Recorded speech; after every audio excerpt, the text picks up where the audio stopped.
Hello everyone, welcome back to my channel. If you're new here, I'm Rebecca. This is my channel, Rebecca Reacts, and I make reaction videos. And today's video has been quite highly requested because of the situation happening with the farmers' protest over in India.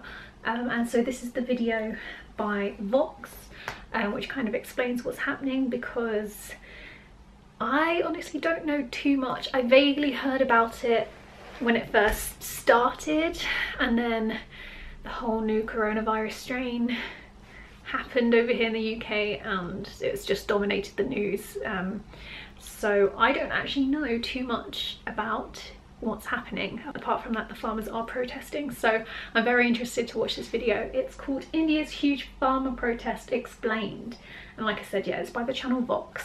And of course, if you are new, please do feel free to hit that subscribe button. It will help me a lot. My goal is 50,000 subscribers, and I'm sure by you subscribing we can reach that goal sooner rather than later. And I also have a second channel called Becca W, where I make lifestyle and vlog content, so definitely go check out that channel if you want to see a bit more about me and stuff that isn't reaction videos. But yeah, we're going to react to this video today. Let's see what it's all about. This is one of the busiest highways leading to Delhi. It's been blocked for weeks. Tens of thousands of farmers from the northern states of India have marched to the capital city to protest farming reforms. They've covered at least 5 major highways around the city. Wow. The police met them with tear gas and water cannons, but they made it through and have now set up camp in and around Delhi.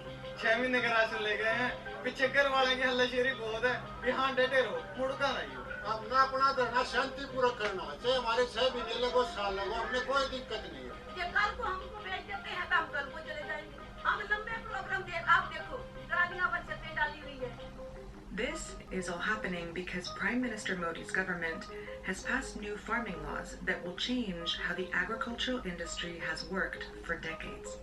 And in a country of 1.4 billion people, where agricultural workers make up half of the labor force, the repercussions of those laws could be devastating.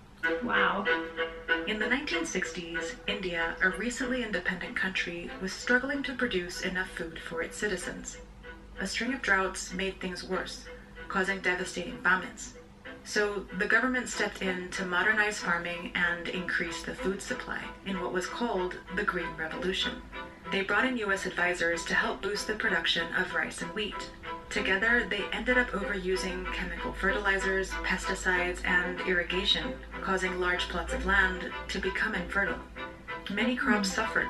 Some nearly disappeared. But rice and wheat production soared. And soon, India went from having a food crisis to having a food surplus. It was in this context that India also developed a nationwide food marketing system to ensure fair prices. It's a complex system, and it differs from state to state, but here's one way to understand it.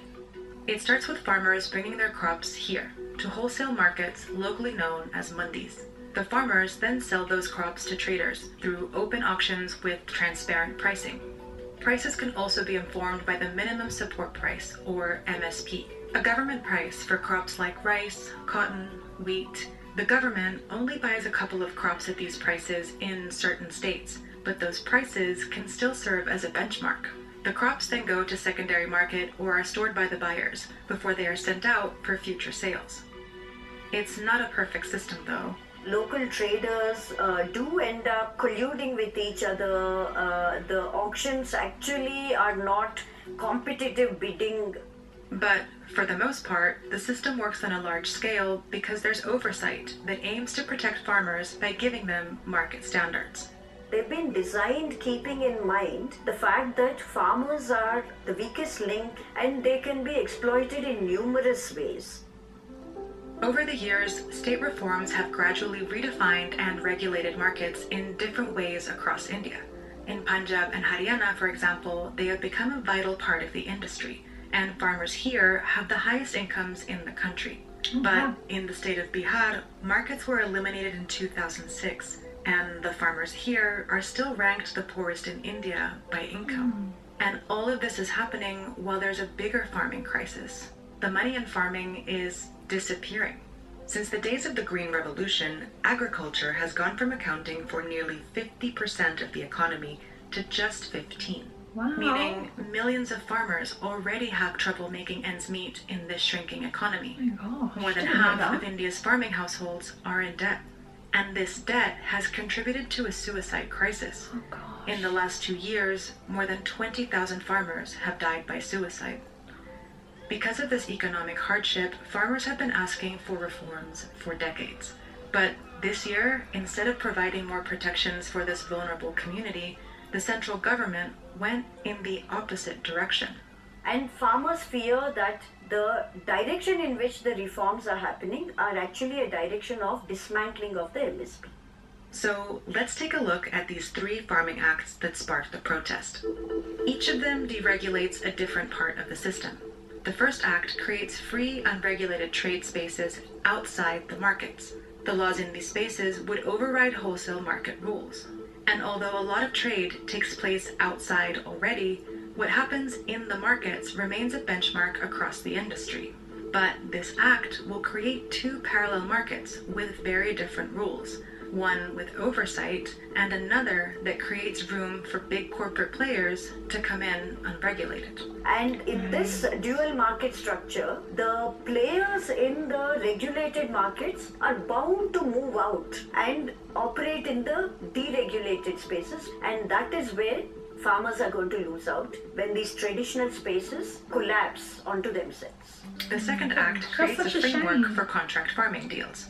Any business agreements would be strictly between farmers and traders with little oversight, giving farmers few options to fight bad deals. As these agreements increase outside of wholesale markets, they could further fragment the market and leave small farmers dependent on terms set by big corporations, or be cut out of the industry altogether.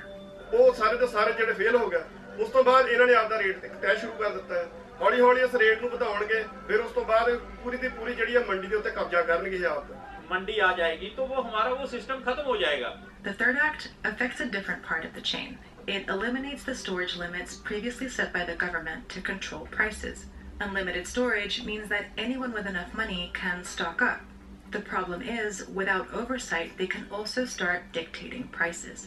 Altogether, the 3 acts invite big players into a fragmented and deregulated market that could lead to volatile prices for farmers. And by deregulating the markets, the government has also put out a message in the same breath, essentially saying that they think farmers don't need any protection anymore from the government.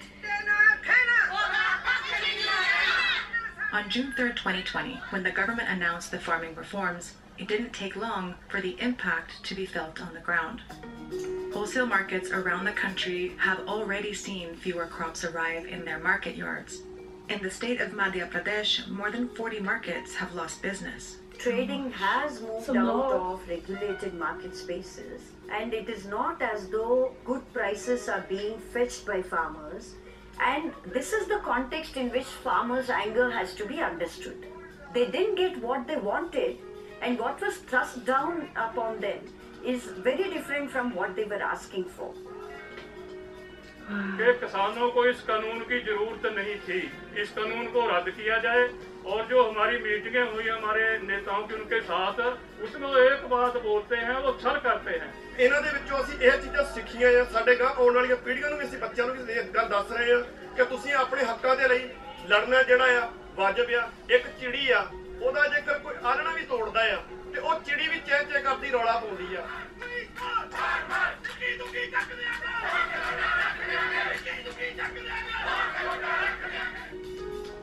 Wow. It's so interesting because, like I said, we over here in the UK, or at least, I mean, I stopped watching the news ages ago, so maybe it was shown a lot more than what I saw because I stopped watching it pretty much when the pandemic happened because it was just making me very, very sad. So I don't tend to watch the news unless Boris Johnson is making an announcement like he did yesterday, actually 2 days ago now by the time this uploads, because we are officially on a 3rd lockdown. Love that. Woo, because people over here don't follow the rules, and for someone like me who's been following the rules ever since March last year, And like honestly, even before that, it's just horrible being cooped up in the house again and not being able to do my normal day job. Anyway, that's another thing. But yeah, I haven't been watching the news because it's just been making me so sad, but I didn't really hear much about this from the news that I did see. I saw it come up on Twitter when it first happened, but even then it kind of died down. But I knew that they were protesting because of changes that the government had laid out. I just didn't know what those changes were and how it would affect so many people. And the fact that all these people are protesting just shows how many people it's going to affect. And like, I'm not going to pretend to know everything from this, you know, 1 8-minute video, but surely the government can do something to change what they've already laid out and help these people, because it's not fair. I mean, like I said, a lot of people have asked me to react to this, and it just makes me so sad that, you know, they said that when the government first started helping, what was it, the Green Revolution, when they first introduced that, like farming was like 40% of the what's the word, was like nearly 40-50% of the economy, and now it's only 15, and like that's over what, maybe 50-ish years, 40-50 years. That's crazy. And like now that they've changed the whole like system, essentially it's probably gonna be less than 15%, and like I just feel so bad for all the people who it's affecting.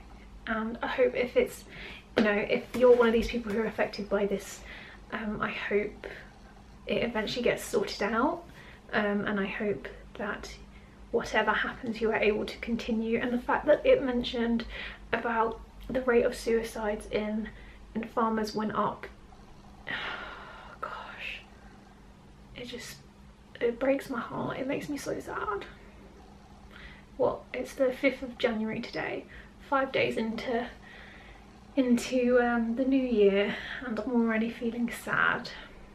Hopefully whatever the next video is that I react to tomorrow, it'll be a nice and happy one. But of course, thank you to the person and people, because a lot of people asked me to react to this topic, for asking me to react to it, because I've now learnt what it is that they are protesting for, and it's such a good reason. And I hope everyone supports these farmers, because they need all the support they can get. But yeah, if you have any other videos that you want me to react to, please put them in the comments below. If you enjoyed this video, please do give it a thumbs up.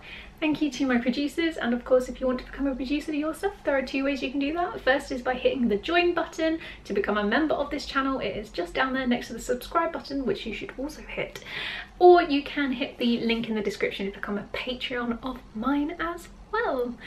But yeah, thank you for watching. I hope you have enjoyed it. Like I said, let me know if there's any other videos you want me to react to. Please try and hit that subscribe button. Yeah, it just means a lot to me, and hopefully we can reach 50,000 subscribers quicker. And also if you hit the notification bell, then you get told when I upload, which is pretty cool. Like I said, I also have a second channel called Becca W. The link is always in the description and comes up at the end as well, so you should definitely go check out my channel. Also feel free to follow me on Instagram and Twitter and social media. The links to those are in the description as well. But thanks for watching, and I'll see you very soon for a new video. Bye!